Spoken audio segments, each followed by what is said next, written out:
हम पढ़ेंगे बीएनएस की धारा 130 जो कि आईपीसी की धारा किसके समरूप है, 351 के समरूप है, हमला। हम क्या पढ़ेंगे, बीएनएस की धारा 130 जो कि आईपीसी की धारा 351 के समरूप है, हमला। हमला क्या होता है, हमला के अपराध की परिभाषा जो बीएनएस की धारा 130 हमला के अपराध की परिभाषा प्रस्तुत करती है। हमला मानव शरीर के विरुद्ध किया जाने वाला सबसे छोटा अपराध है। जब हमला कर दिया जाता है तो वह आपराधिक बल का अपराध कहलाता है, और यदि उस आपराधिक बल के परिणाम स्वरूप किसी को चोट पहुंच जाए या कारित हो जाए, वह साधारण उपपत्ति या घोरोपति यथास्थिति का अपराध बन जाता है। क्या कहलाता है, यथास्थिति का अपराध बन जाता है। किसी भी अपराध की तैयारी मात्र को दंडनीय बनाया गया है। बीएनएस में क्या किया गया है, बीएनएस में समानता किसी भी अपराध की तैयारी मात्र को दंडनीय बनाया गया है, परंतु इस धारा में मात्र बल प्रयोग की तैयारी ही हमले के अपराध का गठन कर देती है। परंतु इस प्रकार के बल प्रयोग की तैयारी किसी मनुष्य के प्रति होनी चाहिए, जीव जंतु के विरुद्ध नहीं। अतः हमले के अपराध के लिए वास्तविक बल का प्रयोग किया जाना आवश्यक नहीं है। इस धारा में उपबंधित हमले की परिभाषा के अनुसार इस अपराध के आवश्यक तथ्य निम्नलिखित हैं। किसी व्यक्ति द्वारा दूसरे व्यक्ति की उपस्थिति में तैयारी या हाव भाव करना, मतलब एक व्यक्ति बैठा हुआ है, दूसरा उसको देख करके इस प्रकार हाव भाव कर रहा है जैसे तलवार में धार करने लगना, जिससे उसको लगे कि उसको तलवार से उसके ऊपर हमला कर देगा। किसी व्यक्ति द्वारा दूसरे व्यक्ति की उपस्थिति में तैयारी या हाव भाव करना।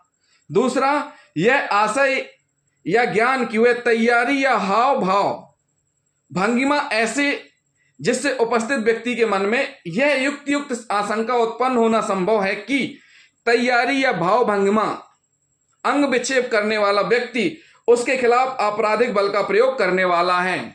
दूसरे शब्दों में, हमला दूसरे व्यक्ति के प्रति आपराधिक बल की प्रयोग की धमकी है, आपराधिक बल प्रयोग की धमकी है।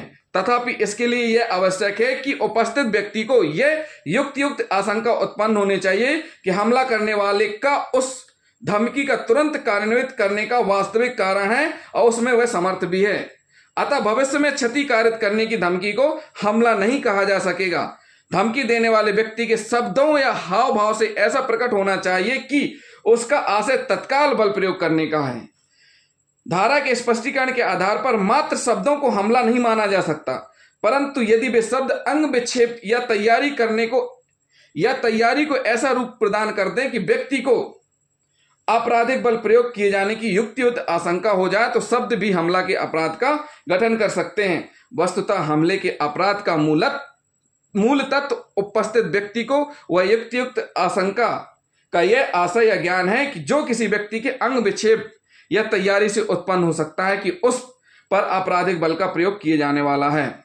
जिस व्यक्ति को आपराधिक बल प्रयोग की धमकी दी गई है उस पर इसका क्या प्रभाव पड़ा, इसका कोई निश्चित मापदंड संभव नहीं है। अतः यह मामले के तत्व व परिस्थिति तथा व्यक्ति विशेष की सोच पर निर्भर करेगा। मतलब स्पष्ट किया गया, हमला का मतलब यह है एक प्रकार से धमकी या भय इस प्रकार से आप कार्य कर रहे हैं कि सामने वाले को लगे युक्तियत की, उसको प्रतीत हो कि अब तो उसके ऊपर आपराधिक बल का प्रयोग होने ही वाला है, उसे काट के फेंकने ही वाले हैं, इस प्रकार से भय कारित हो जाए।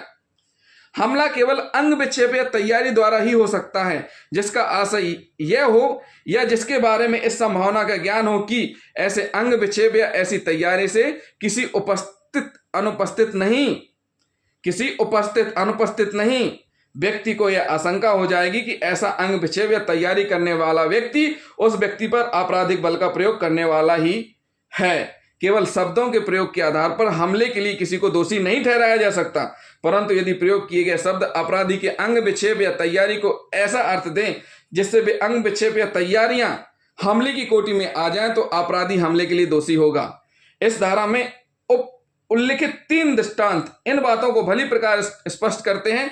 दृष्टांत ख, सटीकता से यह दर्शाता है कि अपेक्षित आशय या ज्ञान के साथ तैयारी किसी प्रकार हमला बन जाता है। अपराधी धमकी को प्रभाव में न लाने के लिए सक्षम होना चाहिए। बिना किसी अंग विक्षेप या तैयारी के कुछ कहना हमला नहीं हो सकता है।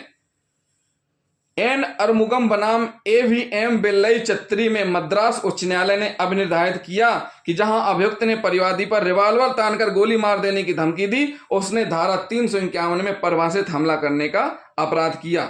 विजय दत्त झा बनाम सम्राट के मामले में यह विनिश्चित किया गया कि किसी व्यक्ति की ओर से भरी हुई पिस्तौल लक्षित करना धारा 351 के अंतर्गत हमले का अपराध है, जिसके लिए दोषी व्यक्ति को धारा 352 के अंतर्गत दंडित किया जाएगा, ना कि धारा 307 के अंतर्गत दंडित किया जाएगा। अगर कोई व्यक्ति दूसरे व्यक्ति पर भरी हुई पिस्तौल तान देता है तो उसे आईपीसी की धारा 300 किसके तहत 352 के तहत दंडित किया जाएगा, ना कि 307 के तहत, जो कि बीएनएस की धारा 131 है दंडित।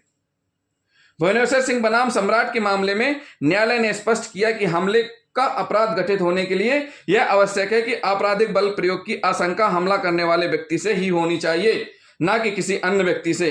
यदि खा से कहता है कि वह गा से उसके हाथ पैर तोड़वा देगा तो का यह कृत्य धारा 351 के अंतर्गत हमले की कोटि में नहीं आएगा, क्योंकि इसमें खा को बल प्रयोग की आशंका का से नहीं है बल्कि अन्य व्यक्ति गा से है। रामचंद्र बनाम कृष्णचंद्र के बाद में यह अब निर्धारित किया गया कि भविष्य में बल प्रयोग की धमकी मात्र को हमला नहीं कहा जा सकता जब तक कि हमला करने वाले व्यक्ति को धमकी युक्त शब्दों या भाव भंगिमा से तत्काल बल प्रयोग किए जाने की आशंका का आभास उत्पन्न न हो जाए। ऐसी आशंका युक्त होनी चाहिए। अन्य कामू चेट्टियार बनाम राज के बाद में अब निर्धारित किया गया कि केवल धमकी भरे शब्दों के प्रयोग मात्र से हमले का अपराध घटित नहीं हो जाता जब तक कि इससे किसी व्यक्ति के मन में यह युक्तियुक्त आशंका उत्पन्न न हो जाए कि हमलावर उसके विरुद्ध तत्काल बल प्रयोग करने जा रहा है। उपरोक्त विवेचन से स्पष्ट है कि इस धारा में परिभाषित हमले के अर्थ तथा जन सामान्य में प्रचलित हमले के अर्थ में पर्याप्त अंतर है। सामान्य बोलचाल की भाषा में हमले का अर्थ मारपीट होता है, जबकि विधिक दृष्टि से हमला मारपीट के पूर्व की व्यवस्था है। सामान्य बोलचाल की भाषा में हमले का अर्थ मारपीट होता है, जबकि विधिक दृष्टि से हमला मारपीट के पूर्व की अवस्था है, जिसमें हमलावर शब्दों या हाव भाव द्वारा किसी व्यक्ति पर बल प्रयोग करने की धमकी देता है। इसलिए कहा गया है कि जहां साधारण बोलचाल की भाषा में हमला शुरू होता है, विधिक दृष्टि से वह कब समाप्त हो चुका होता है। विधिक दृष्टि से वह कब समाप्त हो चुका होता है। तो साथियों, ये क्या हुई, बीएनएस की धारा 130 जो कि आईपीसी की धारा 351 के समरूप है।